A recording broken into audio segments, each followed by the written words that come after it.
मैं जो बात कर रहा हूं केवल कंसेप्ट की बात कर रहा हूं, नॉट अ पर्टिकुलर स्टॉक। तो अगर कोई स्टॉक जो आपको लगता है इसकी वैल्यू एक्स होनी चाहिए और आपको अभी वो x-10 या x-20 में मिलती है, तो आप उस स्टॉक को ले लेते हैं कुछ टाइम के लिए, उसे कहते हैं वैल्यू बाइंग। अब जब वैल्यू बाइंग करते हैं तो जब भी वो x पे आए या x+1 पे आए, x+2 पे आए, तो आपको उसको सेल करके निकल जाना है, because you have purchase for an opportunity, and once that opportunity has been reduced, that gap has been reduced। तो आपने पर्पस क्या था? मैं हमेशा कहता हूँ स्टॉक मार्केट में लॉस किसका होता है? मैंने देखा है कि आप खरीदते समय आपका माइंडसेट कुछ और होता है, बेचते समय माइंडसेट कुछ और हो जाता है। खरीदते समय आप एक रूल बनाते हैं, बेचते समय वो रूल फॉलो ही नहीं करते हैं। तो अगर आपने कोई XYZ बैंक, जो आपको लग रहा था इसका वैल्यू जो है 100 रुपए होनी चाहिए थी, लेकिन आपको 80 में मिल रहा था, तो आपने उसको 80 में खरीदा था, इसलिए कि उसकी वैल्यू 100 में होनी चाहिए थी। तो जब वो 100 पे आया, मैंने पिछले सेशन में लिया था, नाम लेके 100 का बताया था, मैं अब दोबारा नाम नहीं ले रहा हूं। तो जब वो 100 पे आया, तो जो आपने वैल्यू बाइंग की है उससे तो निकलो ना, तभी तो आपको पोर्टफोलियो में, और फिर वो नीचे आता है, फिर लेते हो, फिर वैल्यू बाइंग करते हो, कोई दिक्कत नहीं। लेकिन उसी स्टॉक को अगर आपको रखा है जो 10 साल 20 साल के लिए रखना है, तो अलग बात।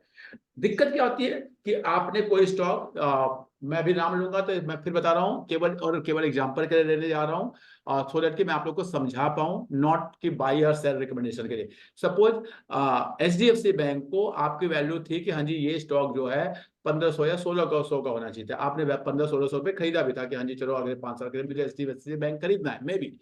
अब वो स्टॉक जब वो 1400 पे आया या 1300 पे आया, 30, आपने उसको खरीद लिया। लेकिन जो 1500 पे खरीदा था वो तो आपने रखने के लिए खरीदा था। लेकिन जो 1300 पे खरीदा आपने या 1400 पे परचेस किया, वो आपने वैल्यू बाइंग की है।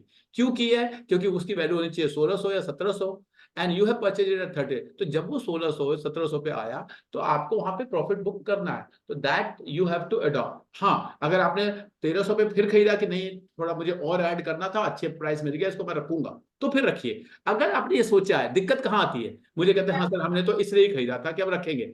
फिर जब रखेंगे आपने ये खरीदा था, फिर आपका फोन या ये मैसेज नहीं आना चाहिए कि सर ये 1700 से फिर 1630 क्यों आ गया? Because if you have purchase it for 10 year, तो 10 ईयर में तो 100 बार ऐसा होगा कि वो 5% नीचे और 5% ऊपर किसी न किसी रीजन से एक दिन जाएगा। तो आपको अपना टाइम होराइजन बहुत क्लियर होना चाहिए। अगर टाइम होराइजन आप चाहते हो छोटे ऊपर, जब वो नीचे आ गया, तो आपके अंदर एक ग्रीड आ रही है कि अगर मैंने उसको 1700 पे बेच दिया होता, फिर मैं इसको 1630 पे खरीद लेता, फिर मैं दोबारा 1700 पे बेच देता। दैट ग्रीड ना, उस ग्रीड से अपने आप को आपको बाहर निकालना पड़ेगा। अगर आप निकल जाएंगे तो आप खुश रहें। तो आप, अगर आप 1700 बेच के 1600 पे दोबारा खरीदना चाहते हैं, तो then you have to make that strategy. Make that strategy. You are not making a strategy, and once market is behaving something, then you are trying to कि ऐसा कर लिया होता। तो प्लीज डू नॉट थिंक ऐसा हो गया होता के बारे में, प्लीज ना सोचे। तो बहुत सारी स्ट्रेटेजी होती है, मैंने आप लोग को बहुत बार ऑल टाइम हाई की स्ट्रेटेजी बताई हुई है कि अगर कोई स्टॉक वैल्यू बाइंग करते हैं, अगर वैल्यू बाइंग करते हैं फॉर अ ट्रेडिंग पर्पज, तो जब भी वो ऑल टाइम हाई पे जाए उसको आप उससे एग्जिट कर जाइए। That is the best way of value buying strategy जो आप करते हैं शॉर्ट टर्म ट्रेडिंग के लिए। अगर किसी को पता होगा तो हमने मारुति में एक बार ऐसा ही किया था, MRF टायर में भी ऐसा किया था। नो डाउट हमने MRF टायर को उस समय कुछ, अगर इफ आई एम करेक्ट, तो कुछ 90,000 में बेचा था। आज के टाइम पे वो 1,30,000 हो चुका है। It's okay, totally fine. You have purchased it at 50,000, you have sold it at 90,000 or 80,000. You have gained your money. You should be worried. You should be concerned about what you have gained or what you have lost. What is happening in the market? You should be totally ignoring all those things. कि आपके आपके trade लेने के बाद क्या हो रहा है उससे कोई मतलब नहीं। आपको क्या हो रहा है उससे मतलब होना चाहिए आपको। जब तक आपका कंसर्न आपके ऊपर होगा कि हाँ मैं क्या कर रहा हूं। आपने एक स्टॉक को 10 रुपए में खरीदा और आपने 12 में बेचा, you are at profit. Try to understand. आपकी स्ट्रेटेजी ऐसा है कि मैं कभी भी 10 में खरीदूं, 12 में बेचूं, 12 में खरीदूं, 15 में बेचूं, 15 में खरीदूं, 20 में बेचूं। That should be your strategy. और अगर आपने 10 में खरीदा उसको रखना है तो रखो। ये नहीं होना चाहिए कि मैंने 10 में खरीदा, मैंने 12 में बेच दिया, तो वो 15 क्यों चला गया। अब आपकी थॉट प्रोसेस ये है। और अगर आपने 15 तक गया और आपने नहीं बेचा, फिर वो 14 आ गया, तो आपको आया कि मैंने 15 में क्यों नहीं बेचा, फिर 14 आ गया। तो please try to understand, if you will try to catch the top and bottom, कुछ भी कितनी थियरी पढ़ लो, हर थियरी लिखता है nobody can catch the top and bottom. Short term में जो डे ट्रेडर्स होते हैं वो कैंडल बेसिस पे करते हैं, लेकिन वो भी अपना, ये नहीं कि वो टॉप पे बेचते हैं तो फिर उसके आगे नहीं जाता, या बॉटम पे खरीदते हैं तो उसके नीचे नहीं जाता, ऐसा नहीं होता। लेकिन वो ट्रेडिंग करते हैं, दिन भर स्क्रीन पे बैठे रहते हैं, कैंडल पैटर्न को रीड करते हैं, वो करते हैं। तो आपको इस बात को समझना पड़ेगा प्लीज, और ये चीजें आपको समझानी है। मैं तो छोटे छोटे बच्चों को देख रहा हूँ, अभी मैंने इंटर्नशिप कराई थी जून में, वो बच्चे 17 साल के 18 साल के बच्चे इतने अच्छे तरीके से कंसेप्ट को अप्लाई करते हैं। अभी मैं एक स्कूल में जाता हूँ, every second Saturday I am taking the stock market classes in that school, Amrita विद्यालय पुष्प बिहार में। उन 9th-10th के बच्चों को मैं देखता हूँ, दे आर 9, 10th, 11, 12 के बच्चे हैं, एंड देयर आर 70 स्टूडेंट्स, और मैं उनको देखता हूँ कि वो कितना अच्छे से इन चीजों को, कंसेप्ट को अप्लाई करते हैं। तो प्लीज मैं आप लोगों से भी रिक्वेस्ट करूंगा, और बहुत लोग करते हैं, बहुत लोग आते हैं, मैंने देखा है आप लोग कर रहे हैं, और I must appreciate you all कि you people are following the rules. लेकिन जब नहीं फॉलो करते हैं तो थोड़ा सा दुख होता है कि इतना समझाने के बाद, इतना पढ़ाने के बाद, आप लोग एजुकेटर हैं, फिर भी नहीं फॉलो करते, थोड़ा सा दुख होता है। मे बी कि मुझसे ही कहीं कमी रह जाती होगी, मैं नहीं बता पाता हूँ। मैं बार बार कहता हूँ, हर क्लास में यही चीज कहता हूँ कि अपने पोर्टफोलियो को डाइवर्सिफाई करके रखें, अपने पोर्टफोलियो को। अच्छा, एक और चीज, मेरे पास इधर बीच में कुछ ऐसे लोग भी आए जो, सर मेरा पोर्टफोलियो का रिटर्न 40% है, या मेरा पोर्टफोलियो का रिटर्न 30% है। Please try to understand, no portfolio can grow by 30% and 40%। None has grown in this world. आप अपने आप को एक्सेप्शनल ना समझे, ये मार्केट है। मार्केट में एक एक पर्टिकुलर टाइप के स्टॉक है जिसमें बबल बन रहा है, जब वो बबल बस्ट होगा तो वही स्टॉक 60% नीचे जाएंगे, 70% नीचे जाएंगे, जिसने रिटर्न 40% का दिया है। जिसने रिटर्न 12% का दिया है, 15% का दिया है, वो नहीं जाएंगे नीचे, वो वही रहेंगे, या 1-2%, 5% नीचे जाएंगे, फिर ऊपर से जाएंगे। एक चीज और बता रहा हूं, आपको ध्यान रखिए कि अगर आपका स्टॉक ऐसा है जो सिचुएशनली मार्केट के साथ, अगर मार्केट ऊपर जा रही है, थोड़ा थोड़ा ऊपर जा रहा है, मार्केट थोड़ा नीचे गई तो वो भी नीचे गया, लेकिन फिर ऊपर आ गया। I'm talking about a stock like Titan, HDFC Bank. These are not the recommendation again and again. I'm talking about Reliance, I'm talking about SBI, I'm talking about ICICI. ये सब कैसे स्टॉक है? And not only large cap, small cap में भी, जैसे small cap का stock page industry है, MRF है, ये सब स्मॉल कैप का स्टॉक है। स्मॉल कैप का मतलब पेनी स्टॉक नहीं होता, ध्यान रखिएगा। स्मॉल कैप का मतलब उनका जो है मार्केट कैप की मैं बात कर रहा हूँ, mid cap small cap, market cap जो होगा वो कम होगा। तो उन स्टॉक्स में मार्केट नीचे जाएगी वो नीचे जाएंगे, लेकिन जैसे ही मार्केट टर्न करेगी वो सब ऊपर होकर दोबारा चलने लगेंगे। लेकिन कुछ स्टॉक ऐसे होते हैं जो नीचे जाने के बाद फिर वो ऊपर नहीं आते, नहीं आते, नहीं आते, उनको 10 साल, 20 साल, 25 साल लग जाते हैं। आपको एग्जाम्पल बता रहा हूँ, पास्ट के एग्जाम्पल बता रहा हूँ, आप उसको देखिएगा। उसमें एक बहुत बड़ा एग्जाम्पल है टाटा मोटर्स, उसमें एक बहुत बड़ा एग्जाम्पल है DLF, उसमें एक बहुत बड़ा एग्जाम्पल है दीवान हाउसिंग फाइनेंस, फ्यूचर ग्रुप के स्टॉक जितने थे, अनिल अंबानी के स्टॉक जितने थे, या आप गवर्नमेंट कंपनियां बहुत सारी हैं, वो जब नीचे जाती हैं तो वो नीचे ही रह जाती। अगर आपके पास कोई ऐसा स्टॉक है, मार्केट नीचे जाएगी, अगर कल को कुछ इकोनॉमी में कुछ होगा तो मार्केट नीचे जाएगी, सबका स्टॉक नीचे जाएगा, आपका भी जाएगा, मेरा भी जाएगा। लेकिन जो अच्छी स्टॉक की क्वालिटी होती है कि मार्केट जब टर्न लेगी तो वो स्टॉक टर्न ले लेंगे अच्छे वाले।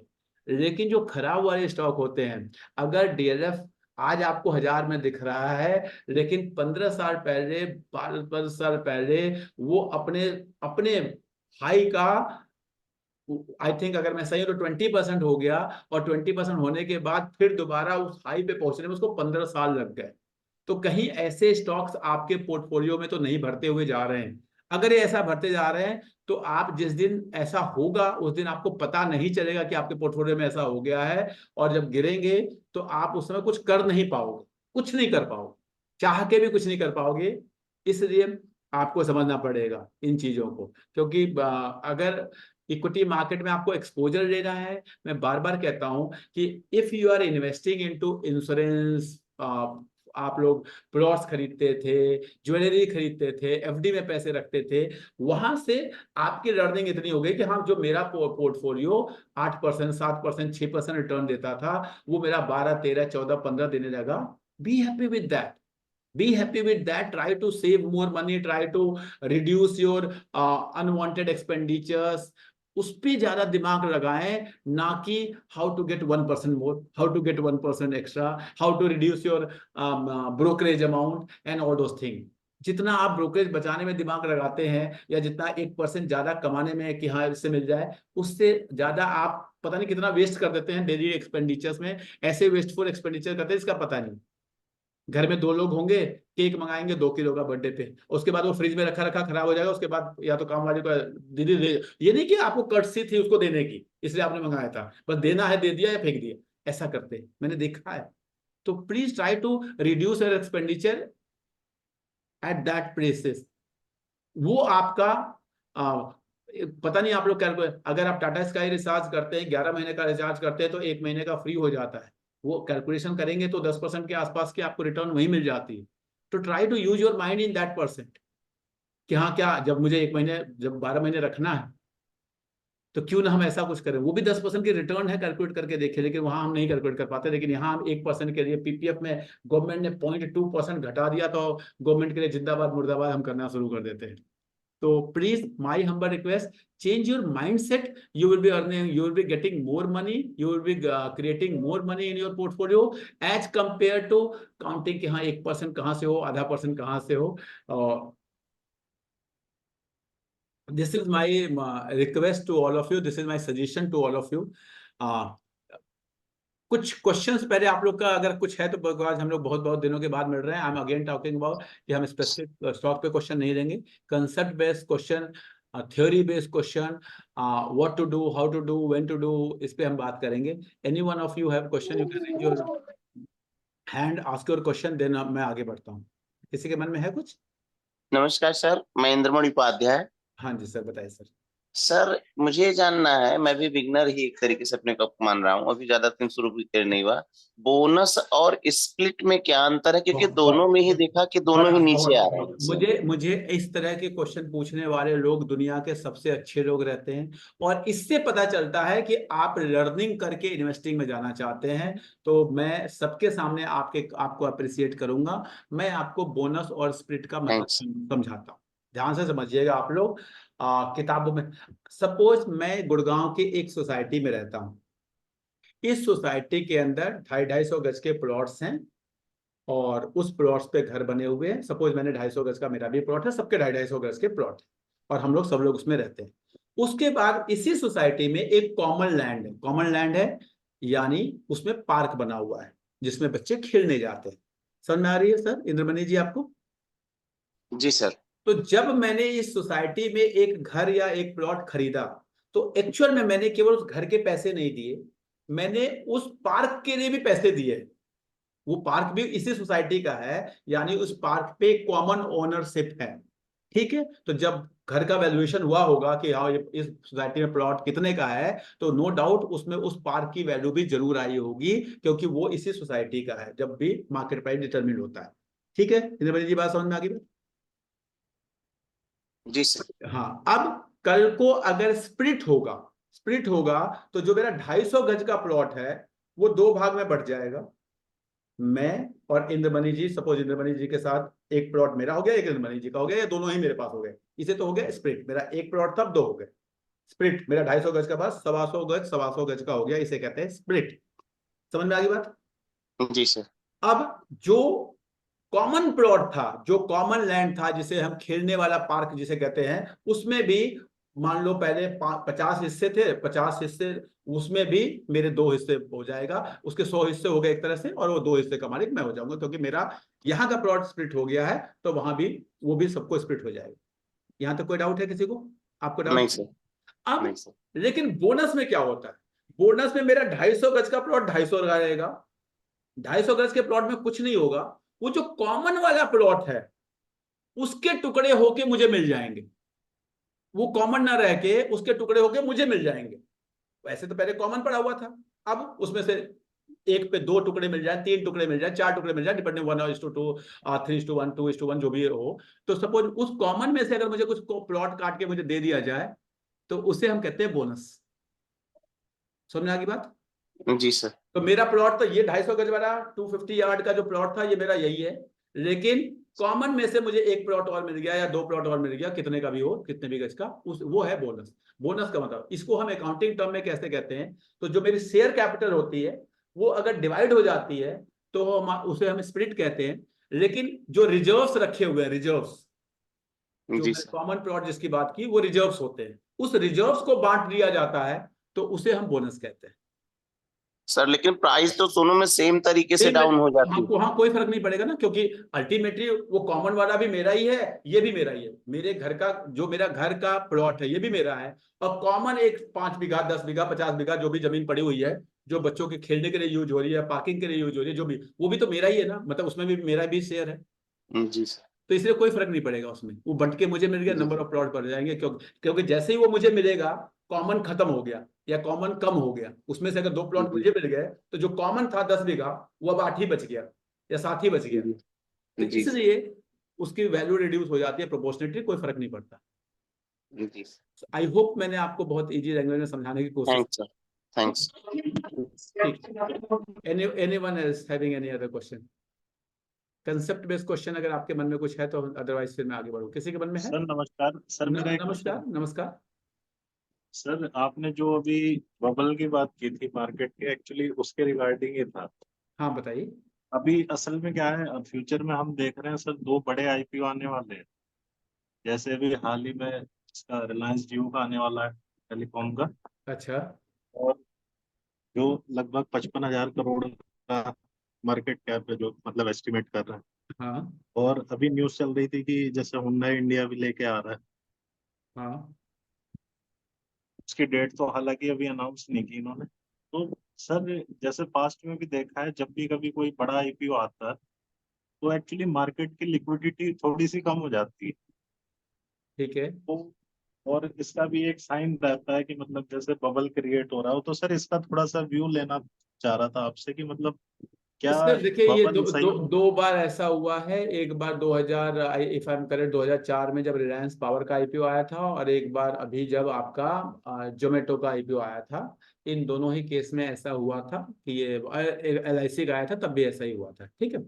और एक एलआईसी के साथ साथ इसका भी आया था, क्या बोलते हैं, आईआरसीटीसी का। तो इन सारी सिचुएशन में ऐसा ही हुआ था कि थोड़ा सा लिक्विडिटी की आती है तो लोग पैसा निकालते हैं। लेकिन वो मैंने कहा ना, वो बहुत क्षणिक होते हैं। वो उस समय लोगों ने पैसा निकाला, हाँ यहाँ पैसा बन रहा है, लेकिन उसका बहुत ज्यादा फर्क नहीं पड़ने वाला है इन सब चीजों पे। 50,000 करोड़, आपकी आपकी मार्केट कैप इस समय इतनी ज्यादा है कि 50,000 करोड़ से क्या फर्क पड़ता है। 50,000 करोड़ की तो पता नहीं कितनी कंपनियां इस समय इंडिया के मार्केट में। ये तो है सर। और जैसे हुंडई इंडिया बोल रहे हैं कि हाँ, दो से पहले ढाई लाख पहले क्या था, आज के केवल 5 साल पहले तक 1 लाख करोड़ का अगर एक आईपीओ आता था तो बहुत बड़ी बात। तो 50,000 करोड़ का तो पता चलता है कि आप, मतलब मिड कैप क्या उसको स्मॉल कैप में काउंट होने लगे अगर आप काउंट करोगे तो। ठीक है। तो बहुत ज्यादा फर्क नहीं पड़ेगा, थोड़ा बहुत लिक्विडिटी का फर्क पड़ सकता है। देखिए सर, एक चीज जान लो, मार्केट के एक सेगमेंट में ओवर वैल्यूएशन है, ये सिंपल सा कंसेप्ट है। इसमें कोई इफ बट नहीं है, ये स्टॉक मार्केट का कोई कंसेप्ट नहीं है। ये कंसेप्ट आपके इकोनॉमिक्स का है। इकोनॉमिक्स सिंपली कहती है, you can not earn abnormal profit in long run. ये सिंपल कंसेप्ट है इकोनॉमिक्स का। अगर आपने इकोनॉमिक्स, आप लोगों में से किसी ने किसी लेवल पे पढ़ी है, तो सिंपल कहता है, you can not earn abnormal profit in long run. Short run में तो कोई एबनॉर्मल प्रॉफिट आप ले सकते हैं, लेकिन लॉन्ग रन में नहीं ले सकते। अब अगर कहीं पे एबनॉर्मल प्रॉफिट हो रहा है तो market itself will adjust in a matter that it goes into the normality। Normal profit में अपने आप वो शिफ्ट होगा। ये सिंपल इकोनॉमिक्स का कंसेप्ट है, और ये होना ही होना। तो इसलिए है ऐसे ऐसे मार्केट। अब आपको एक चीज बता रहा हूँ, एक शेयर है, फिर वही नाम लेना पड़ेगा, मैं एग्जांपल देता हूँ तो आईआरएफसी। समझिए, आईआरएफसी, लोगों को लगता है कुछ वो रिन्यूएबल एनर्जी में कुछ हो रहा है, कुछ नहीं है। आईआरएफसी को समझो, बिजनेस क्या है, आईआरएफसी लोन देता है। सिंपल सा कंसेप्ट है, वो कहीं से पैसा लेता है, कहीं से लोन देता है। उससे रिन्यूएबल एनर्जी में कितना भी चमत्कार हो जाए, कुछ भी चमत्कार हो जाए, रेलवे में कुछ भी हो जाए, आईआरएफसी का काम है 7% पे लेना तो 8 पे देना, 8 पे लेना तो 9 पे देना, 9 पे लेना तो 10 पे लेना, काम खत्म। इसके सिवा आईआरएफसी का कोई काम नहीं। कोई काम। क्या है आपको पता है IIFC का बिजनेस, आप लोग जानते हैं? चलिए मैं आप लोगों Yes. को स्क्रीन शेयर कर रहा हूं, आपको केवल दिखाने के लिए। फिर मैं फिर बता रहा हूं, जब मैं स्क्रीन शेयर कर रहा हूं, अगेन आई एम टेलिंग, मैं केवल और केवल आप लोग को समझाने के लिए बिजनेस को यूज कर रहा हूं, IRFC। देखिए, अगर आप देखेंगे, company is funding arm of Indian railway mobilising the fund from domestic and overseas capital market. इसका काम है कहीं से पैसा लेना और रेलवे को दे देना, काम खत्म। ठीक है जी। इसका मतलब केवल और केवल मार्जिन जो होगा, उस मार्जिन पे अगर इंटरेस्ट रेट ऊपर जाए नीचे जाए, इससे कोई फर्क नहीं पड़ेगा। मैं फिर बता रहा हूं, शॉर्ट टर्म में थोड़ा बहुत फर्क पड़ेगा कि उसने पहले कितने में ले रखा है, कितने में, क्योंकि अगर शॉर्ट टर्म नीचे, अगर इंटरेस्ट रेट नीचे आएगा 3 पे आ गया तो ये 3 पे लेके 4 पे देगा, और इंटरेस्ट रेट 6 पे आ गया तो ये 6 पे लेके 7 पे देगा, काम खत्म, ऐसे ही चलेगा। यानी इनका जो मार्जिन है वही इनकी अर्निंग है। लेकिन रेलवे तो, पावर तो, रिन्यूएबल एनर्जी, ये सब सोच के पता नहीं क्या आज के टाइम पे ये स्टॉक जो है 40 के पी पे, और अगर आप प्राइस टू बुक वैल्यू देखेंगे तो 5.5 के प्राइस टू बुक वैल्यू पे इंडिया में, जो कहते हैं ना कि जब जब किसी फाइनेंस कंपनी गई है, जब कोई फाइनेंस कंपनी गई है, उसमें डूबने के सिवा कुछ नहीं हुआ। ये पास्ट का रिकॉर्ड है।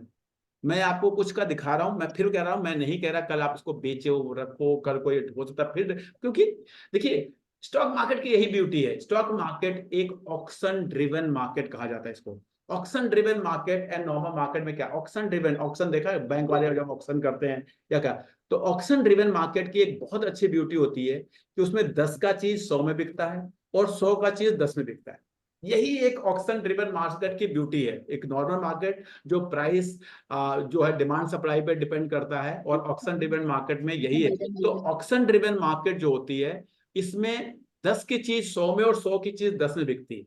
और जो अच्छा इन्वेस्टर है वो यही आइडेंटिफाई करता है कि कब 100 की चीज आपको 10 में मिल रही है, उसे देख के रख रहे।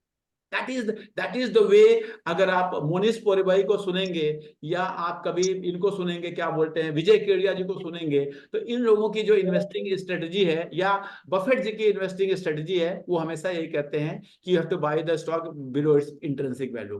हमेशा इन लोग की स्ट्रेटजी यही है। तो they use this concept of auction driven market. तो आज ये 5 के पी पे है, और जब मैं 5 के प्राइस टू बुक वैल्यू पे, और मैं कह रहा हूं ये ओवर नहीं, ओवर वैल्यूड है। लेकिन हो सकता है कि इस ऑक्शन ड्रिवन मार्केट की वजह से कल कोई 6 पे जाए, 7 पे जाए, 8 पे जाए, पता नहीं क्या हो, बिकॉज लोगों की समझ को आप कुछ नहीं कर सकते। थोड़ा सा मैं आपको इसका होल्डिंग पैटर्न दिखाता हूं तो आपको समझ में आएगा। इस स्टॉक के होल्डिंग पैटर्न को देखिए। इस स्टॉक का केवल 10%, 11% जो है वो मार्केट में है। अब इसको देखने की सोचिए जरा क्या हो रहा है। देखिए जरा, अगर आप देखेंगे FIIs को, FIIs ने घटाया। अगर आप देखेंगे DIIs ने घटाया। अब ये ले कौन रहा है, ले रही है पब्लिक। पब्लिक जो है उसको, मतलब कोई CA, कोई बड़ी बड़ी इन्वेस्टमेंट कंपनी, उन सबको जो करते, उनको ये खराब लग रहा है कि नहीं ये ओवर वैल्यूड हो गया जी। 2.63, 3 पॉइंट से करते करते ये 8.9 पे आ गए। लेकिन दिसंबर 2022 के बाद भी ये स्टॉक डबल हो चुका है।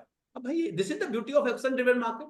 इसका मतलब ये जो DIIs हैं, जो बड़ी बड़ी कंपनियां हैं जिन्होंने इस पे पैसा लगाया था, उन्होंने अपने स्टॉक का 1/3 बेच दिया। यानी वो गलत है? वो गलत नहीं है, बिकॉज वो रूल फॉलो करते हैं। They people are following the rule. वो इमोशंस पे कभी नहीं जाते, उनका काम है रूल फॉलो करना। रूल ने बताया कि हाँ जी मार्केट में ये स्टॉक, अब देखिए दिसंबर 2022, see the stock, I am going to show you. दिसंबर 2022 में DIIs के पास ये स्टॉक था 3.5%। आज के टाइम पे 1% से भी कम है। यानी 1/3, 2/3 स्टॉक वो बेचे हैं। कब से? दिसंबर 2022 से।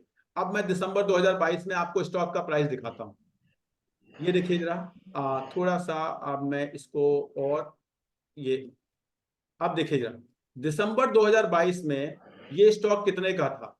ये स्टॉक था, इफ आई एम करेक्ट, मई जून, ये देखिए अब ये स्टॉक था 63, 70, मतलब 70-80 रुपीज का था। ₹8 का स्टॉक आज के टाइम पे ₹200 का हो गया, यानी उस प्राइस से 3 गुना हो गया।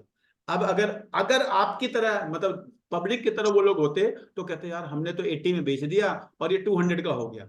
वो लोग ऐसा नहीं करेंगे, because they are professionals, they are not emotional कि वो स्टॉक कहाँ जा रहा है। उनका काम है कोई चीज जिस सही रेट पे मिलेगी तो खरीदेंगे और सही रेट पे बेचेंगे, because they are here for next 50 years, 60 years, 100 years, 200 years. But general public ऐसा ही होता है, जो नए लोग आते हैं, पिछले 20 साल से मैं देख रहा हूं, और ये नए लोग हर 5 साल के बाद एक नया lot of investor general public आता है, उसमें से 1%, 1.5%, 2% रुक जाता है, बाकी 98% स्टॉक मार्केट को भला बुला कहते हुए वहां से बाहर दिया जाता है। तो ये होता है, ये जनरल पब्लिक ही इसको खरीदेगी और खरीद रही है। किस दिन ये जाके फंसेगा, ये वही है। सब कोई जब टीवी पे सुनता है कि चिट घोटाला हो गया बंगाल में, तो कहता है यार ये लोग कैसे हैं, इनको समझ में नहीं आती छोटी छोटी बातें। या किसी दिन सुनता है कि हाँ इस शेयर में ऐसा हो गया, तो लोग सोचते हैं यार पता नहीं क्यों इनको इतनी छोटी सी बातें समझ में क्यों नहीं आती है, हम होते तो ऐसा करते ही नहीं। लेकिन खरीद रहे हैं लोग, आज भी IRFC खरीद रहे हैं, भर रहे हैं अपने। हाँ जी ठीक है, आज 200 का है, हो सकता है कल को 250 हो जाए, मुझे नहीं पता।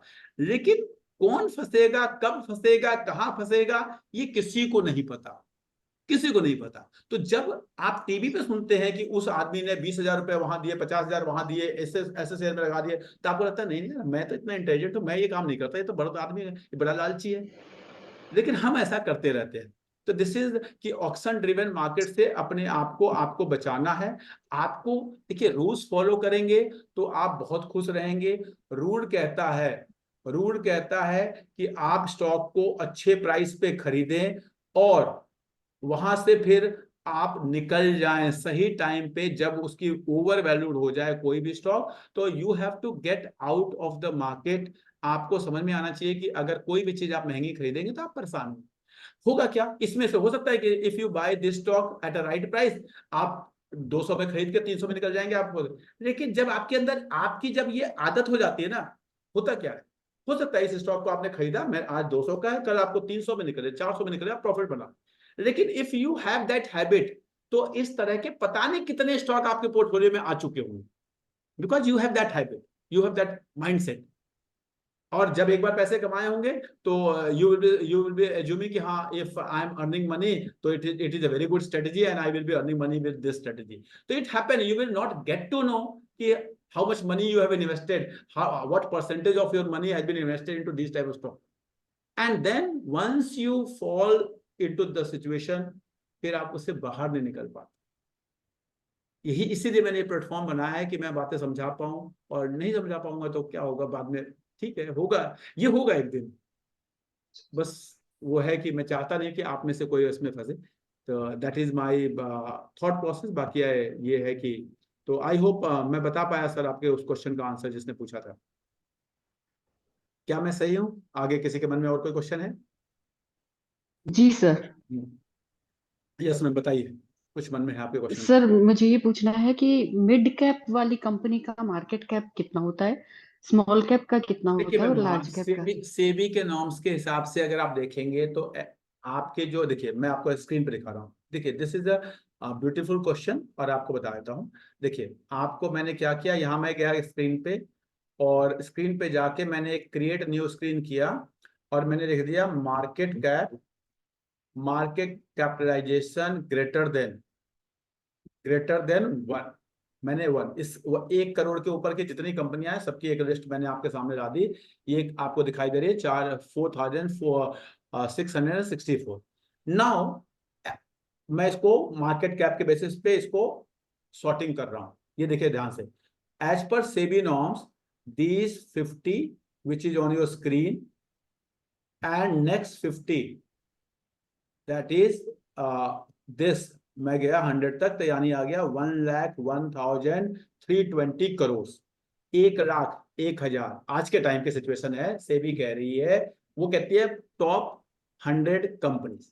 तो आप अगर टॉप 100 कंपनी देखेंगे तो आपके आएगी बॉस तक, आएगी बॉस तक, यानी 1,00,000 करोड़ के ऊपर ऊपर हो गई मिड कैप।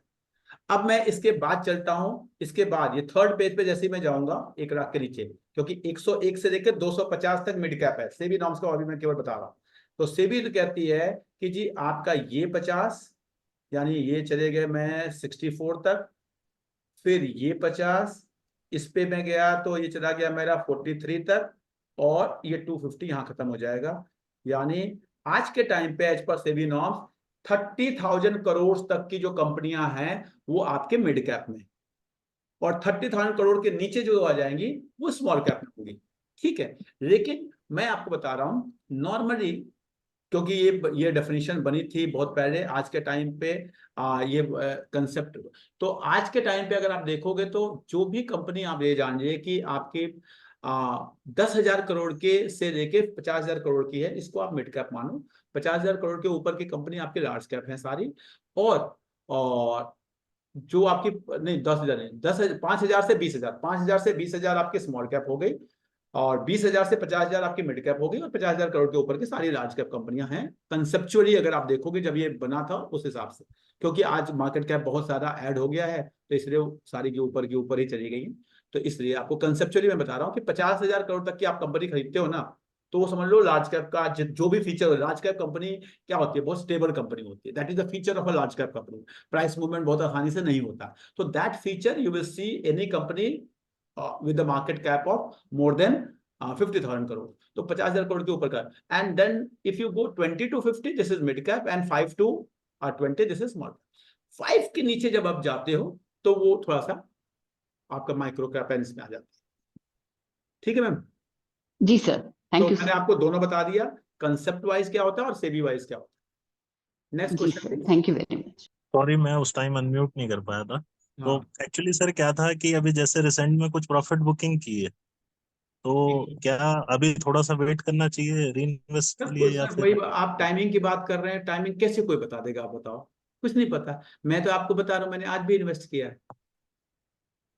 मैंने आज भी, मेरा तो सर सिंपल सा रूल है, मेरे पास हर महीने, अभी महीने का शुरुआत आया है, पैसे जहां से मेरे पास फंड्स आते हैं वो आए हैं, मैंने अपॉर्चुनिटी देखा। देखिए सर, मार्केट में हर टाइम बाइंग अपॉर्चुनिटी है और हर time selling opportunity, every time market चाहे टॉप पे हो। मैंने ये कहना, अगर if you follow the rules and if you try to timing the market, तो पता नहीं क्या होगा सर, किसी को नहीं पता। If I am following the rules, 2 दिन पहले मैंने बेचे हैं, आज मैंने खरीदे हैं, हो सकता है कि कल परसों में कोई और बेचूंगा, या जो आज खरीदे हो सकता है उसी में से बेचूं। You have to follow your rules कि भाई किस रेट पे, किस वैल्यूएशन पे मुझे कोई चीज खरीदनी है और किस वैल्यूएशन पे कोई चीज बेचनी है। ये आप तो यूज कर सकते हैं if you want to become a investor. अगर आप ट्रेडर हैं तो भी आप लगाइए कि हाँ किस डीएमए पे, आरएसआई पे, स्टॉकिस्टिक पे मुझे खरीदना है, और किस डीएमए पे, आरएसआई पे, स्टॉकिस्टिक पे मुझे बेचना है। That you can make your rule. अब एक स्टॉक में दिखाता हूं आप लोग को, बड़ा अच्छा स्टॉक था, फिर मैं please my humble request, no इसको आप कोई भी रिकमेंडेशन नहीं देंगे, मैं केवल और केवल आप लोग को सिखाने की कोशिश कर रहा हूं। दो मुझे सेबी वाली मैम ने कहा है कि स्टॉक का नाम नहीं लेना है, लेकिन मुझे नहीं समझ में आता कि बिना नाम लिए मैं कैसे समझा पाऊंगा, इसलिए मैं इसको यूज कर रहा हूं। केवल मैं यूज कर रहा हूं, मेरे पोर्टफोलियो में है नहीं है, मैं खरीदूंगा बेचूंगा मुझे कुछ नहीं पता। ठीक है, मैं केवल आपको दिखाने के लिए, समझाने के लिए इसको यूज कर रहा हूं। मैं एक इंडिकेटर यूज कर रहा हूं यहाँ पे, RSI, आप लोगों को केवल सिखाने के कि हाँ जी, या स्टॉकेस्टिक भी दिखा सकता था मैं, लेकिन चलिए RSI को देखो जरा ध्यान से। अगर आप अगर सही से कंसेप्ट यूज करते हैं, सिंपल HDFC का है, RSI आप लोग को 10 बार, मतलब मैंने कहा है दुनिया में जब कुछ ना समझ में आए ना तो RSI स्टॉकेस्टिक यूज कर लो। अगर आप ध्यान से देखते तो आपका ये बाइंग अपॉर्चुनिटी थे, RSI 30 के आसपास था, ये सेलिंग अपॉर्चुनिटी थी। फिर यहाँ अगर किसी ने खरीदा, फिर यहाँ पे 30-32 पे RSI था, यहाँ आप खरीद सकते थे। और फिर जब यहाँ अभी गया था, अभी केवल 4 दिन पहले RSI 70 के ऊपर गया, बेचने की अपॉर्चुनिटी कितना। लेकिन फिर मुझे मैसेज करेंगे, सर HDFC को भी क्या करें, HDFC को बेच दें, HDFC को खरीदें, मुझे क्या पता। I am not authorize at all, and I am not doing this classes कि आपको ये बताने के लिए कि HDFC खरीदो या नहीं खरीदो, किस प्राइस पे खरीदो, किस प्राइस पे नहीं खरीदो। ये पर्पज ही नहीं है। मेरा पर्पज है मैं आप लोगों को सिखाऊं, और मैं चाहता हूं कि आप लोगों में से 10 लोग किसी और 10 लोगों को सिखाएं। 15 लोगों को सिखाएं, 20 लोगों को सिखाएं। अगर आप अपने क्लास में, maximum of you are a teacher, अगर आप अपने बच्चों को केवल कंसेप्ट बता पाए कि हाँ स्टॉक मार्केट चोरी सट्टा स्पेकुलेशन नहीं है, it is a pure science used with the art. तो अगर आप इसको बता पाए कि हाँ इस साइंस को you can apply with a particular art, तो ठीक है, अदरवाइज तो ठीक है। आई होप सर, किसने पूछा था? सुशांत जी, आपने कुछ पूछा था? सर सर ठीक है, तो मैं आपके क्वेश्चन का आंसर दे पाया। यू हैव टू डिसाइड कि आपको क्या करना है। एक स्टॉक मैं और दिखाता हूँ आप लोग को। अब ये जो स्टॉक किसी ने आज भी मुझसे कह रहे थे, अब ये स्टॉक था, आज मेरे पास 50 मैसेज आए कि सर इसको क्या करें। मुझे नहीं पता क्या करें। आप स्क्रीन पे देखो, आप आरएसआई को देखो, आप अपना डिसीजन लो। अगर आपको गैप थ्योरी पढ़ी है, आपने गैप थ्योरी पढ़ी है, तो गैप को देखो, आरएसआई को समझ में, अगर देखो फेथ है, आरएसआई पे फेथ है तो आप उसको समझो, और नहीं फेथ है छोड़ दो, अभी कोई दिक्कत नहीं है। जरूरत तो नहीं आती एयरटेल को खरीदना है, या एचडीएफसी को खरीदना है, या एचयूएल को खरीदना है। जो करना है वो आपका थॉट प्रोसेस है, लेकिन मैं तो आपको थ्योरीज बता सकता हूँ। थ्योरीज क्या कहती है? पास्ट में देखो कि जब भी आपने आरएसआई जब 30-20 था, आपने कब था, क्या किया जब आपने खरीदा इसको पास्ट में, तो क्या हुआ उसके बाद, क्या कितनी आपको अपॉर्चुनिटी मिली, नहीं मिली, देखो उसको। जितना ज्यादा आप चार्ट्स को देखोगे, बिना चार्ट्स को देखे, न्यूज को देख के या किसी को सुन के, वो चार्ट्स को देखो, चार्ट आपको बताएगा कि आपको खरीदना है नहीं खरीदना है। आप चलिए, मैं इस आरएसआई को हटा के यहाँ पे आप लोगों के लिए मैं ये चाहता हूँ कि आप लोग सीखें इन चीजों को। सीखेंगे तो आपको किसी सुनील त्रिपाठी की जरूरत नहीं पड़ेगी। एक टाइम ऐसा था मैं दिन में 2 बार सेशन लेता था, एक टाइम ऐसा हुआ दिन में 1 बार लेता था, फिर मैं हफ्ते में 3-4 दिन लेता था, फिर मैंने हफ्ते में 1 बार किया, अब मैं महीने में 1 बार कर पा रहा हूँ। हो सकता है कुछ दिन के बाद मैं कर ही ना पाऊँ, depending upon my commitment, because मेरा जो पर्पज है वो ज्यादा से ज्यादा लोगों तक रीच करना है। आज के टाइम पे मैं कुछ स्कूलों में जा रहा हूँ, वहां पे मैं 100-100 200 बच्चों से मिलता हूँ, बात करता हूँ, उनको समझाता हूँ। तो मेरे को लगता है कि हाँ जिस पर्पस पे मैं इस प्रोग्राम में लगा हूँ उसको मैं कर रहा हूँ। ठीक है, आप लोगों की नॉलेज के लिए बता दे रहा हूँ कि 2 दिन का, I think if I am correct, 19-20 को पूरा stock market, if any one of you are around Delhi NCR, पूरा स्टॉक मार्केट 2 दिन में मॉर्निंग 8 o'clock से इवनिंग 4 o'clock तक आपका क्या बोलते हैं फिजिकल सेशन चलेगा। डीपीएस राजनगर एक्सटेंशन में बच्चों के लिए है। इफ यू आर टीचर, आप अपने बच्चों को लेकर वहां आइए, आप भी सीखिए, आपके बच्चे भी सीखेंगे, काम खत्म। और इससे इससे अच्छा, इससे सस्ता, इससे आसान तरीका स्टॉक मार्केट सीखने का कुछ नहीं हो सकता। कुछ हो ही नहीं सकता कि आप सुबह बच्चों को लेकर आए, बच्चे कंपटीशन में पार्टिसिपेट कर रहे हैं, स्टॉक मार्केट सीख रहे हैं, और आप भी उनके साथ सीख रहे हैं। Use this opportunity. Last year हमने गुड़गांव में किया था, इस बार हम वहां कर रहे हैं। तो प्लीज, अगर आप लोग कहीं, आप दिल्ली एनसीआर के आसपास के हैं, या थोड़ा एफर्ट भी करना पड़े, एक रात को कहीं होटल में आके रुक के करना पड़े, तो come with your team and join this programme. You will be happiest person कि हाँ पूरा 2 दिन में आप फंडामेंटल भी सीखेंगे, टेक्निकल भी सीखेंगे, और आपको स्टॉक मार्केट में मजा आए। किसी को अगर किसी के पास इनवाइट किसी के स्कूल में नहीं आया, वैसे तो मैंने ग्रुप पे आज भेजा था, लेकिन अगर किसी को इनवाइट नहीं मिला है तो मुझे बता देना, मैं इनवाइट आपको भेज दूंगा पर्सनली। हाँ, तो मैं अभी फिलहाल स्टॉकेस्टिक बता रहा था। इफ यू सी स्टॉकेस्टिक, मैंने आप लोग को बताया स्टॉकेस्टिक को कैसे यूज करते हैं। मैंने आपको बताया कि हाँ स्टॉकेस्टिक की सेटिंग हम क्या रखते हैं। स्टॉकेस्टिक की सेटिंग मैं आपको दिखाता हूँ कि कितना स्टॉकेस्टिक आपको क्या बता रहा है कि हाँ इन स्टॉक में क्या करना है। आपको अपने आप देखो कि हाँ क्या करना है, आपको क्यों किसी पे डिपेंड होना है, क्यों। ये देखिए, ये स्टॉकेस्टिक है। अब स्टॉकेस्टिक ने आपको समझाया है कि हाँ आपको इसमें क्या करना है, कुछ दिन पहले क्या करना था, अब क्या करना है, स्टॉकेस्टिक बता रहा है। हो सकता है कि आज आज स्टॉकेस्टिक आपका 27 पे गया है, आपको पता है स्टॉकेस्टिक हम 20, 25, 20 ऐसे कुछ देखते हैं, 20 to 80 का रेंज होता है स्टॉकेस्टिक का। 80 था, that was the selling range. सब बताएगा आपको स्टॉकेस्टिक, सब कुछ बताएगा। क्या हर बार प्रॉफिट होगा? मैंने ऐसा कभी नहीं कहा। मैंने हमेशा कहा you will be taking 10 trade, उसमें से 2-3 ट्रेड लॉस में जाएंगे, 7-8 ट्रेड प्रॉफिट में जाएंगे, नेट नेट आप प्रॉफिट में रहेंगे, नेट नेट आप पैसे बनाएंगे। अगर आप ट्रेडर हैं तो स्टॉकेस्टिक उसी को यूज करना चाहिए जो ट्रेडर है। थोड़ा सा अगर आप इन्वेस्टर कैटेगरी के, तो आपको आरएसआई यूज करना चाहिए। और अगर आप थोड़ा सा और पेशेंस वाले हैं, जिसको वेल्थ क्रिएट करना है, तो उसका सिंपल सा कंसेप्ट है, डीएमए यूज करो। बार बार बताया कि डीएमए से अच्छा इंडिकेटर कुछ नहीं है, डीएमए से अच्छा इंडिकेटर कुछ नहीं है। डीएमए आपको सब कुछ आके कान में कह के जाता है, मैं क्या करने वाला हूं, मैं क्या करूंगा, मैं कैसे बिहेव करूंगा, सब कुछ आके कान में कह रहे। जिसने डीएमए को समझ लिया, डीएमए को कंसेप्चुअली यूज करना सीख लिया, वो बहुत कुछ अपने आप में, उसको और किसी पे डिपेंड होने की जरूरत नहीं होती। देख लीजिए यहाँ पे पर्पल लाइन, ये जो भी कलर है, ये आपका कलर जो है ऑरेंज, ऑरेंज आपका ये है, इसको मैं ब्लू कर देता हूँ सो दैट कि मेरे को समझ में आएगा। ब्लू मेरा 50 है और 200 है। मैंने आपसे बताया हुआ है कि जब भी आपका लॉन्ग टर्म डीएमए जो है, लॉन्ग टर्म डीएमए को शॉर्ट टर्म डीएमए नीचे से काटे तो क्रॉसओवर बनता है, और अगर आपका 200 प्लस 50 प्लस 20 और उसके नीचे अगर प्राइस आ जाए तो वो एक क्या अपॉर्चुनिटी। ये सब कुछ किया हुआ है। अगर आप में से किसी ने नहीं किया हुआ है, you will find a lot of videos on my YouTube channel, go see basic में कि हाँ 200 देन 50 देन 20 देन प्राइस, क्या वो सिचुएशन यहाँ बन रही है या थोड़ा बहुत तो बनने के ऑप्शन में है, या यहाँ बन गई थी और यहाँ अगर बन गई थी वो और आपको यहाँ मिल रहा है तो ये उससे बेटर अपॉर्चुनिटी है। That you have to think, that you have to think and buy not buy, sell not sell, you have to decide all those thing.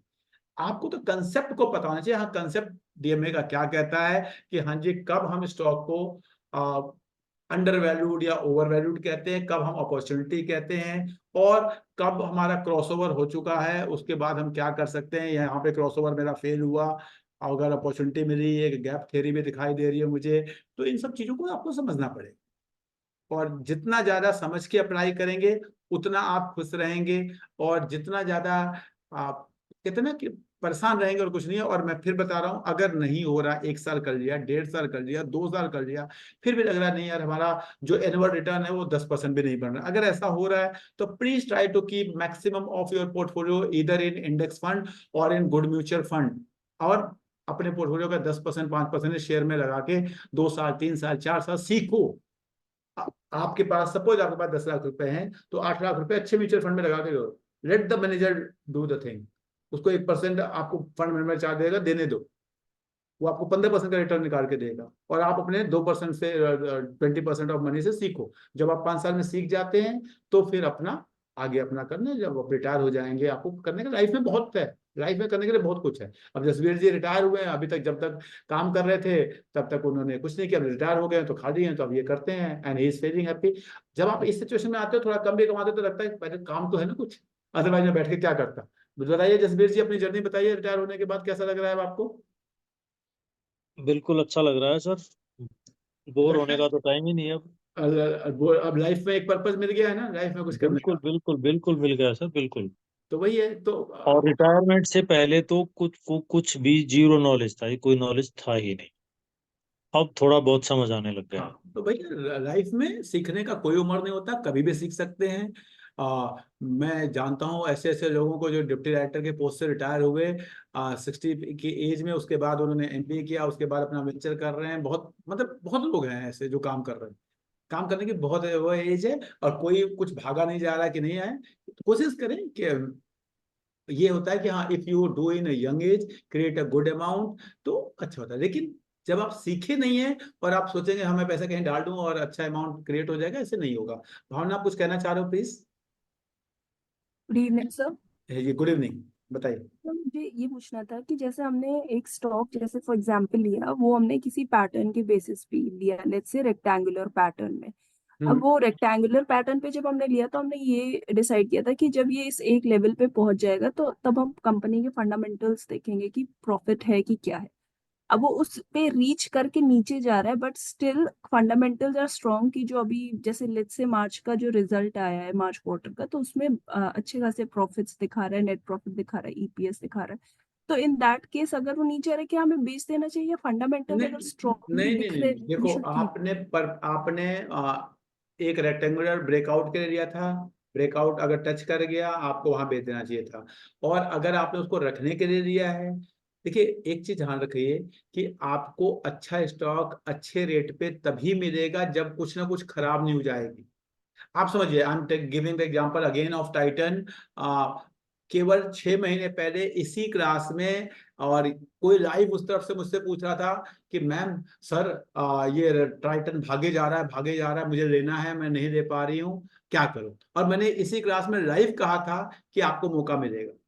कोई याद है? किसी को ये बात याद है? कहा था सर, कहा था, यस सर, बिल्कुल कहा कहा था। था। मैंने कहा था आपको मौका मिलेगा। तो हाँ आप बिल्कुल ये सर। जानिए कि आपको हर स्टॉक, आज आप लोग को लग रहा होगा ना कि IRFC PFC से, मैं बता रहा हूँ सब में मौका मिलेगा आपको। मुझे ये नहीं पता मुझे कि 6 महीने बाद मिलेगा या 6 साल बाद मिलेगा, लेकिन मैं गारंटी बताता हूं इससे सस्ती वैल्यूएशन में मौका मिलेगा, मिलेगा। बस आपके अंदर वो पेशेंस खरीदने, आपको लगता है IRFC अच्छा है, मुझे नहीं लगता। आपको लगता है अगर PFC अच्छा है, ONGC अच्छा है, IRCTC अच्छा है, जो आपको अच्छा लगता है, प्लीज भागते हुए स्टॉक को पकड़ने की कोशिश ना करें। आपको हर स्टॉक, जो आप अच्छे स्टॉक को ढूंढ के अपने लिस्ट बनाते रहे, आपको मौका हर स्टॉक में मिलेगा। ये मैंने आपको बढ़िया दुनिया की जो बेस्ट स्टॉक होते हैं उसमें प्रूफ करके दिखाया है पिछले 2 साल में, 3 साल में, 4 साल में। जिस भी स्टॉक का आप लोगों ने आज के 2 साल पहले, 3 साल पहले नाम लिए थे, अब आपको आज कुछ भागते हुए दिख रहे हैं, कल कुछ और भागते हुए दिख रहे हैं। होता क्या है कि हमें अच्छे स्टॉक वो लगते हैं जो भाग रहे होते हैं, और जो स्टॉक नहीं चल रहे होते हैं, नीचे जा रहे होते हैं, हमें खराब लगते हैं। बस समस्या ये होती है। आप जानिए कि जब तक कोई खराब न्यूज नहीं आएगी, रिजल्ट खराब है, ये हो गया, बाहर से कुछ, यूक्रेन हो गया, कुछ रसिया हो गया, कुछ ना कुछ होगा, तभी आपको अपॉर्चुनिटी मिलेगी। आपको ये देखना है, आप सिंपली एक विजय केडिया जी का एक इंटरव्यू था, मैं सुन रहा था, तो वो हमेशा ये कहते हैं कि आपको पता होना चाहिए कौन आदमी ऐसा है जो स्वस्थ है, अभी उसको मलेरिया हो गया, 10 दिन 15 दिन 1 महीने के लिए बीमार है, लेकिन फिर वो ठीक है, वॉक करता है, खाना खाता है, उसको आपको देखना है। और जब वो बीमार है तो आपको उसको उठा लेना है। ऐसे ही कंपनी ढूंढी जाती है। अगर वो रेस का घोड़ा कमा रहा है, तब तो उस समय वो महंगा मिलेगा ना आपको।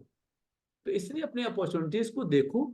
मैं तो हमेशा, पता नहीं कैसे, मैं हमेशा कहता हूं कि क्यों 500 स्टॉक के पीछे पड़े हैं? आपके पास जितने पैसे हैं उसके लिए 10 या 15 या 20 स्टॉक अगर आपने आइडेंटिफाई कर रखे हैं, that is more than enough. अगर जसवीर जी यहीं बैठे हैं, दोबारा मुझे याद आ रहा है, एक बार हम और ये मिले थे और इन्होंने कहा, दिखाया कि इनके पास आई थिंक 100 स्टॉक हो गए थे सर, या 80 हो गए थे। नहीं 100 तो नहीं हुए थे सर, 40-45 हुए थे। अब कितने हो गए हैं? अब मेन तो वही 20-25 हैं, थोड़े थोड़े मिला तो के वही है कि ज्यादा। अगर आप अपने पोर्टफोलियो को कंसंट्रेट करके 20 22 25 स्टॉक पे लाके, अगर उसी में अपॉर्चुनिटी ढूंढने की कोशिश करें, वही ऊपर जा रहा है आराम से, सारे ऊपर जाएंगे नहीं, किसी हालत में नहीं जाएंगे सारे। भगवान के नहीं गए तो आपके इंसान के कहां से जाएंगे? और अगर नीचे जा रहा है तो उन्हीं में देखिए opportunity. Try to trade into the same stock which you are holding in your portfolio. आपको स्टॉक प्राइस नीचे जाने का कभी दुख नहीं होगा। कभी दुख, जैसे किसी ने कहा HDFC बैंक नीचे गया, किसी ने आज कहा टाइटन नीचे गया, HUL ऊपर गया, रिलायंस ऊपर गया। कौन ऊपर जा रहा है? मेरे पास 25-30 स्टॉक हैं। मतलब ऊपर जा रहा है तो खुशी होती है, नीचे जा रहा है तो खुशी होती है। ट्रेडिंग के लिए मुझे अपॉर्चुनिटी मिल जाती है, ऊपर जा रहा है तो पोर्टफोलियो ऊपर जा रहा है। तो you will get a lot of benefit if you make your own portfolio of limited stock and invest and trade into the same stock. Do not try to search every time new stock, new stock, new stock. That is my request to all of you. हमारा तो जो जिसको stock में कम है उसमें सोचते रहते हैं कब कम आएगा, नीचे बस कब आएगा। करना ही वही सर। मैं तो बता तो रहा हूँ, यही करना ही है सर। देखिए, अगर आपके पोर्टफोलियो का 5% किसी में है भी, तो भाई जब आप कमा रहे हैं, सैलरी आ रही है, फंड्स बढ़ रहे हैं, तो धीरे धीरे आपका पोर्टफोलियो साइज में तो बढ़ रहा है ना। जी। तो जब उसको बढ़ाएंगे तो धीरे धीरे उन्हीं उन्हीं में कोशिश करिए। ऐसा होगा कि कोई और आपको अच्छी अपॉर्चुनिटी दिख जाए तो कहीं ना कहीं से आप एग्जिट करेंगे, फिर किसी और में एंट्री करेंगे। लेकिन कहाँ मैं पढ़ रहा था तो उन्होंने कहा कि अगर मुझे 5 साल में एक बार एक अपॉर्चुनिटी मिल जाए तो I can become the richest person of the world, and people are searching 5 opportunity every day.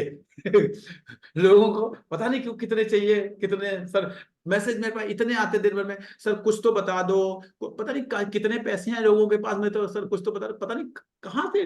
आपको साल में एक अच्छा स्टॉक मिल जाए ना, एक अच्छा स्टॉक, तो समझ लो कि आप बहुत रिसर्च कर रहे हैं। अगर आपको रोज अच्छा स्टॉक मिलने लगा, इसका मतलब आपकी रिसर्च में डेप्थ नहीं है। समझिए इस बात को, आपके रिसर्च में डेप्थ नहीं है। आपको अच्छा रेट आपके स्टॉक का मिल सकता है, किसी एक का मिलेगा, दो का मिलेगा, वो आपको देखना है। आप देखिए, आप यही स्टॉक जो सबको आज के केवल 1 साल पहले एक्साइड और अमराजा सबको बुरे लगते थे, आज के केवल 6 महीने पहले वर्लपुल का नाम लेने से लोग डर रहे थे। वर्लपुल सर ये तो चलता ही नहीं है। आज वर्लपुल 1200 से 2000 कब हो गया पता ही नहीं चला, पता ही नहीं चला है कितने दिन में वो 1200 से 2000 हुआ। तो मैंने कहा ना अच्छा स्टॉक, बार बार कहता था, उसने प्रमोटर की होल्डिंग देखिए 75% है, प्रमोटर आधा % स्टॉक नहीं बेच रहा है अपना। और अभी मुझे दिखाई दिए थे अशोक गुप्ता जी, मुझे याद होगा अशोक गुप्ता जी, याद है आपको अशोक जी वर्लपुल के बारे में? आई थिंक हाँ सर, याद है पूरा। याद है ना? करेक्ट करेक्ट, हाँ जी हाँ जी। तो कैसे 1200 से 2000 हो गया, अब 1800 से 1200 हुआ, चला ही नहीं 2 साल तक, 2 राइट साल राइट। तक नहीं चला। लेकिन जब 1200, अब वही अगर उसी में ट्रेड किया होता जिसने, जब वो 1800 से 2000 नहीं गया, लेकिन जब वो 1200 गया, 1300 गया, you have to trade, you have to buy some more share, कुछ बेच दिया, कुछ खरीद दिया, उसी में कर रहा है। तो you will be into good stock only, you will not try to search new new new opportunity. आपको समझना चाहिए वर्लपुल अच्छा है खराब है, I am not giving any recommendation, again I am repeating कि आपको अच्छे स्टॉक की डेफिनेशंस के बेसिस पे tick mark tick mark tick mark tick mark, हाँ ये भी, इसमें प्रमोटर की होल्डिंग अच्छी है, आरओई अच्छा है, आरओसी अच्छा है, ठीक है, इसके अंदर डेट इक्विटी रेशियो अच्छा है, बिजनेस इसका अच्छा है, दिख रहा है, हाँ जी। तो ये स्टॉक की सेल्स भी बढ़ रही है, प्रॉफिट भी है, पिछले 5 सालों में 10 सालों में देखता हूँ, हाँ पिछले क्वार्टर में नहीं हुआ कोई बात नहीं। तो वो चीजें देखनी पड़ेंगी आपको, और देख के अपना लिस्ट बनाना पड़ेगा। कैसी जर्नी चल रही है अशोक जी आपकी? सर ओवरऑल जर्नी ठीक चल रही है। मैं आपकी जस्ट बात को ऐड ऑन करूंगा, आपने जो खरीदने वाली बात कही थी, हाँ साल में एक्चुअली मुझे मेरे फ्रेंड ने तो 5 बार रिकमेंड किया हुआ है, 5 बार से ज्यादा बाइंग मत करो, हाँ you have to just collect your money, कि 5 बार से ज्यादा बाइंग आपको मिल नहीं रही है, और एट मैक्स 6 to 7। तो और वो मौके आ रहे हैं, आते हैं, और बहुत अच्छी तरह आते हैं। आते हैं ना, और बिल्कुल बिल्कुल, बेचने के भी आते हैं कि नहीं आते? बेचने के भी आते हैं आते हैं सर। ना। मैं तो महीने में पता नहीं कि मेरे को महीने, मेरे पोर्टफोलियो में से महीने में 2 स्टॉक जरूर बिक जाते हैं। बस बस राइट। तो पिछले महीने आई थिंक अगर मैं सही हूं तो HUL बिका था, एक और कोई बिका था, 2 बिके थे। इस महीने भी कोई ना कोई बिक ही जाएगा। अभी राइट HDFC 1700 पे कुछ बिका था, मैंने आप लोगों को बताया भी था। तो अपॉर्चुनिटी आपको मिलती है कि आपको, करेक्ट। आपने अगर अपने स्टॉक खरीदे हैं, सही रेट पे खरीदे हैं, सही स्टॉक में, तो एवरी मंथ अगर आप ट्रेडर और महीने में अगर 2 स्टॉक बेच पा रहे हैं, तो आप समझिए आपका 25 स्टॉक का पोर्टफोलियो है, साल में एक बार सारे स्टॉक बिक सकते हैं। करेक्ट सारे स्टॉक करेक्ट। एक बार एवरेज हो सकता है, कोई ऐसा स्टॉक होगा जो 2 साल तक पड़ा रहे, लेकिन कोई ऐसा स्टॉक भी होगा जो 4 बार बिक जाएगा। तो एवरेज आपके सारे स्टॉक एक बार टर्नओवर हो जा रहा है, and right sir. That is the best opportunity, and that is the best way of investing. I hope मैं आप लोगों को समझा पाया। फिर हम लोग मिलते रहेंगे। अगेन मैं फिर बता रहा हूँ, इस प्लेटफॉर्म को टिप्स की तरह मत लीजिए, सीखने के लिए क्वेश्चंस बनाइए। क्वेश्चंस मैं चाहूंगा कि आप लोग फीडबैक जरूर लिखें, क्वेश्चंस जरूर लिखें। मैंने टेलीग्राम चैनल बंद कर दिया है सेबी के नॉर्म्स को फॉलो करते हुए, क्योंकि उसमें आइडेंटिफिकेशन नहीं था। और आपको एक भी बता रहा हूँ, प्लीज मेरे नाम से, एडुट्री के नाम से, नॉट सुनील त्रिपाठी के नाम से, एडुट्री के नाम से शायद 1 या 2 फेक टेलीग्राम चैनल चल रहे हैं। तो मेरा हम्बल रिक्वेस्ट है, मेरा आज के टाइम पे कोई टेलीग्राम चैनल स्टॉक मार्केट के लिए नहीं है। बच्चों के लिए, बच्चों को नॉलेज देने के लिए, जो उसकी कॉलेज काउंसलिंग के लिए एक टेलीग्राम चैनल मैंने बना रखा है, जिसमें ये केवल जाता है कि किस दिन कौन सा फॉर्म निकल रहा है, उसकी लास्ट डेट क्या है, उसका मैसेज केवल उसमें जाता है। स्टॉक मार्केट का सुनील त्रिपाठी के नाम से या एडुट्री के नाम से कोई भी टेलीग्राम चैनल नहीं है। अगर आप कोई ज्वाइन करते हैं तो फर्जी है। दूसरी चीज, अगर कोई व्हाट्सएप ग्रुप, कोई फेसबुक ग्रुप, कोई इंस्टाग्राम ग्रुप, कोई टेलीग्राम ग्रुप पे कोई सुनील त्रिपाठी की फोटो लगा के, वीडियो लगा के, AI लगा के आपको कोई टिप देता है, पैसा मांगता है, फोन करता है, तो आप जिम्मेदार हैं, मुझे किसी से कोई पैसे नहीं चाहिए। अगर मुझे पैसा मांगना होगा तो मैं आपको अपने ऑफिस में बुलाऊंगा और चुपके से आपके कान में कोई टिप बताऊंगा और वो पैसे ले लूंगा। किसी भी इलेक्ट्रॉनिक मीडिया के थ्रू अगर आपसे कोई पैसा मांगता है तो वो सुनील त्रिपाठी नहीं है, सुनील त्रिपाठी के नाम से मांगा जाता है और आप देते हैं तो आप खुद जिम्मेदार हैं। मैं आपसे नहीं मांगूंगा, नहीं मांगूंगा, नहीं मांगूंगा, मेरा काम दूसरे तरीके से चलता है। मैं आपको बता दे रहा हूँ ऐसा हो रहा है। मेरे पास आई है एक मैडम जिन्होंने पैसे दिए हैं मेरे नाम से, उन्होंने तो अपना फंड ही दे दिया किसी को कि हाँ जी वो मैनेज करने के, सुनील त्रिपाठी उनके फंड को मैनेज कर रहे हैं, पता नहीं कितने दिन से उनके फंड को मैनेज कर रहे हैं, उनको पता है और जो कर रहा है उसको पता है, सुनील त्रिपाठी को नहीं पता। तो प्लीज ऐसी गलतियां ना करें, मेरा हम्बल रिक्वेस्ट है आप लोगों से। Thank you very much. मैं चाहूंगा कि आप लोग फीडबैक जरूर लिखें और प्लीज अवेयर करें लोगों को, फीडबैक लिखें। जो मैंने बताया कि मेरे नाम से कुछ नहीं है वो फीडबैक में लिखें सारे व्हाट्सएप ग्रुप पे, ताकि जो लोगों ने ज्वाइन नहीं किया वो भी अवेयर हो जाए कि हाँ जी ये चीज सर ने बताई है और आपको ध्यान रखना है। Thank you very much everyone, thank you. Thank you sir, thank you.